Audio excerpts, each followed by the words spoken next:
serious doubt. Postumus had been followed briefly on the throne by a man with the auspicious name Marcus Aurelius Marius, but his reign had been measured in days, and the western provinces were now being controlled by a noble named Victorinus, backed by the deep pockets of his mother, Victoria.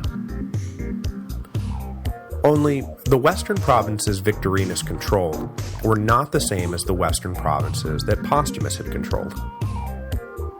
The Iberian Peninsula took the death of Postumus as an opportunity to reconcile with Rome, and they switched their allegiance to Claudius, leaving Victorinus with only Gaul and Britain as his domains. So, after defeating the Alemanni, Claudius peeled off a good chunk of his army, handed it over to a lieutenant, with instructions to see how much more of the Gallic Empire could be brought back into the Roman fold. The answer was not all of it, as Claudius probably hoped, but was instead the not insignificant most of the Rhone Valley. It was progress, and Claudius no doubt looked forward to being remembered as the man who restored the empire. He left this important mission to a lieutenant because in mid-269, a new player in our game began to mass on the Danube border, looking like they were looking for trouble: the Vandals. As with the Goths, the true origins of the tribe that became known as the Vandals is obscure, but most scholars agree that they came from somewhere in Scandinavia and were settled northeast of the region between the Danube and Rhine rivers by the 1st centuries BC, far enough off from the empire that they were not major players in the early imperial battles against their German neighbors, though it is recorded that Marcus Aurelius made a separate peace with them during the Marcomannic Wars, as he was looking to isolate the tribes from each other. During the population shifts of the 3rd century, though, they found themselves pressing up against the borders of the empire, and, likely hearing of the success the Goths were having, they decided to take a crack at Rome themselves. Claudius and the rest of his army made for Sirmium, the capital of Lower Pannonia, which the emperor planned to make his headquarters during the coming offensive against the Vandals. But, if you listen closely to the section when I introduced the Cyprian Plague, you know how this story ends. In January 270, Claudius, who would shortly become known to history as Claudius Gothicus for his great victory at Nisus, came down with the plague, and he died. He was 56 years old and had ruled the empire for just about 18 months. Though his short reign was defined by military success against Rome's foreign enemies, Claudius's most enduring legacy was the cabal of Illyrian officers he brought with him to the forefront of imperial politics. Most of the major military commands were now in the hands of his countrymen, and for the next generation, these Illyrian generals would dominate the Roman Empire. Culminating in the reigns of Diocletian and Constantine, the Illyrian emperors breathed new life into a Roman Empire that had been at death's door. True, it would be a different empire that emerged on the other side, but it would still be an intact empire, and that was what counted. Antiquity was not dead yet. Claudius had been so consumed by his labors, though, that he never stopped to worry about the little matter of who would succeed him when he died. So, when he did die, the question was still hanging out there. As had happened when Decius died in the swamps of Abritus, the Senate had one idea about who ought to rule, and the army had another. But there would be no generous concord between these rival choices, as there had been between Gallus and Hostilian. 20 years of additional non-stop warfare had made the Senate beyond irrelevant, and ignoring them would not really introduce any sort of significant discord into the mix. As long as the armies were of one mind, the possibility of civil war was low, and the armies were of one mind. They wanted Aurelian. Back in Rome, but he never stood a chance, and neither Aurelian nor his legions were too much worried about what the Senate thought about anything. Lucius Domitius Aurelianus had been born around 215 in the province of Pannonia to a tenant farmer of absolutely no consequence. He was just a few years younger than Claudius, and so, like the now-dead emperor, Aurelian came of age just as the crisis of the 3rd century was heating up, and he thus spent his entire career embroiled in one war after another, and rising up through the ranks every time a vacancy opened up, which, during the tumultuous mid-200s AD, was often. By the time of Gallienus' assassination, Aurelian was one of the top 2 or 3 generals in the empire, closely associated with Claudius and the other Illyrian officers who had taken over the high command of the legions.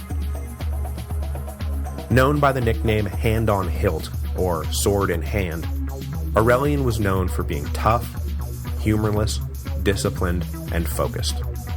He tolerated no fools, and likely would have been as hated an officer as the legions could spit out, were he not also fantastically talented and virtually unbeatable in the field. He took over command of the mobile cavalry when Claudius became emperor, and ran them against the Goths at Nisus, leading the offensive that initially broke the invaders, and then leading the pursuit that finished them off. He was unquestionably the number 2 man in the empire during the reign of Claudius, and when the emperor succumbed to the plague in early 270, there was no doubt in the army's mind who should replace him. Old Sword in Hand. They could not have chosen a better man for the job that lay ahead.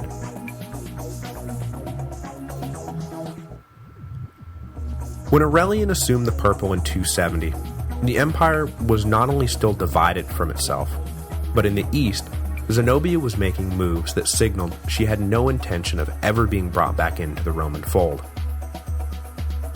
Perhaps as early as the last few months of Claudius's reign, Zenobia had ordered the Palmyrene army to enter Egypt and occupy Alexandria. At no point had Gallienus ever granted Odenathus access to Egypt, let alone hegemony over it, and Zenobia's move was nothing less than an act of war. The make-or-break point had come in the relationship between East and West, and the new Emperor Aurelian was absolutely dedicated with every fiber of his being to making sure that it did not break.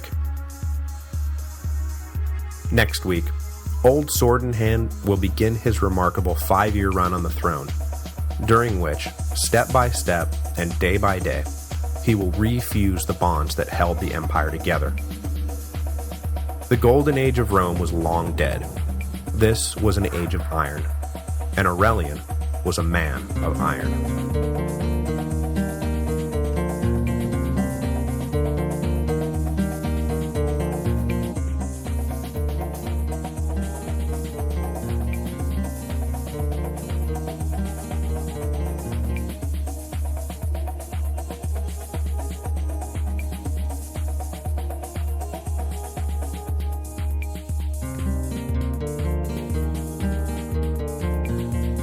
Hello, and welcome to the History of Rome.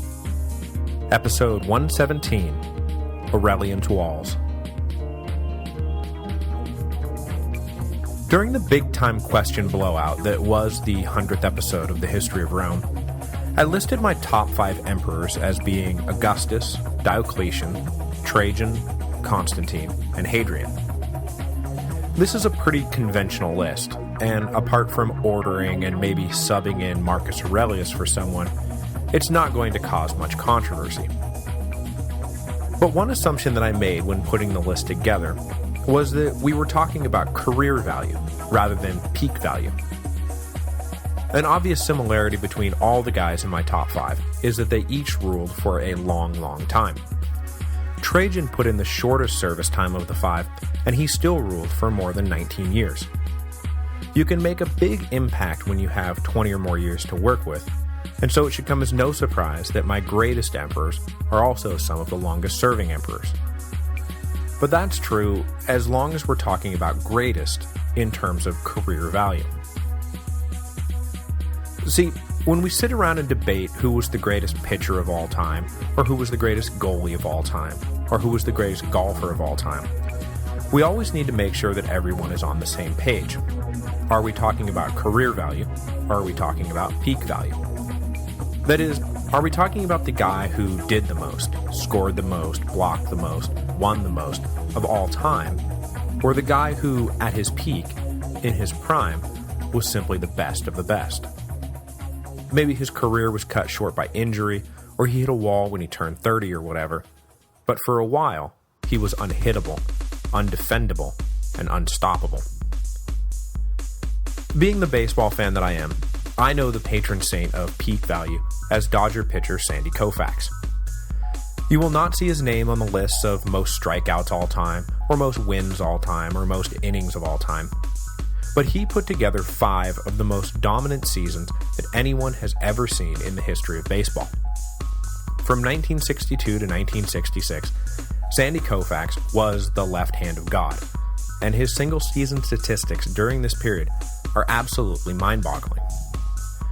I'm going to stop now so I don't spend the rest of the episode gushing about Sandy Koufax, and really, this is just a very roundabout way of saying that Lucius Domitius Aurelianus may not have been around long enough to accumulate the kind of all-time stats you need to crack into the top of the Emperor's career value list.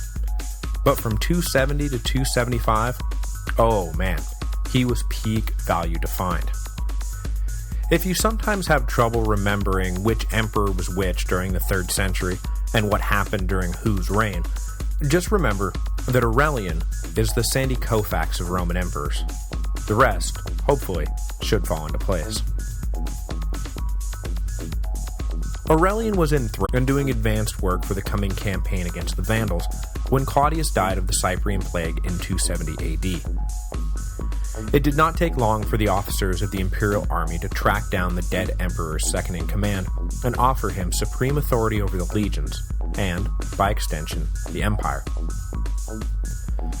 Back in Italy, though, a word of Claudius's death immediately fired up the ambitions of a man by the name of Marcus Aurelius Claudius Quintillus, the younger brother of the dead emperor.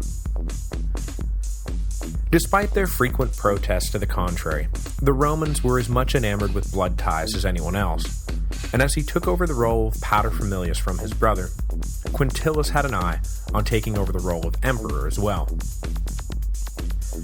Now, everyone and their mother knew that the Danube legions were going to turn to Aurelian, and there were many in the aristocracy who feared the ascension of Old Sword in Hand, the no-nonsense soldier who would likely have little room at his table for the Senate, who, let's face it, were chock full of nonsense. So they decided to back Quintillus's bid for the throne. And though the Danube legions were far and away the best of the legions, Quintillus, by virtue of his relation to Claudius, had been put in charge of the significant Italian garrisons, which included the Praetorian Guard, so it's not like his bid was backed by nothing but the Senate's hot air.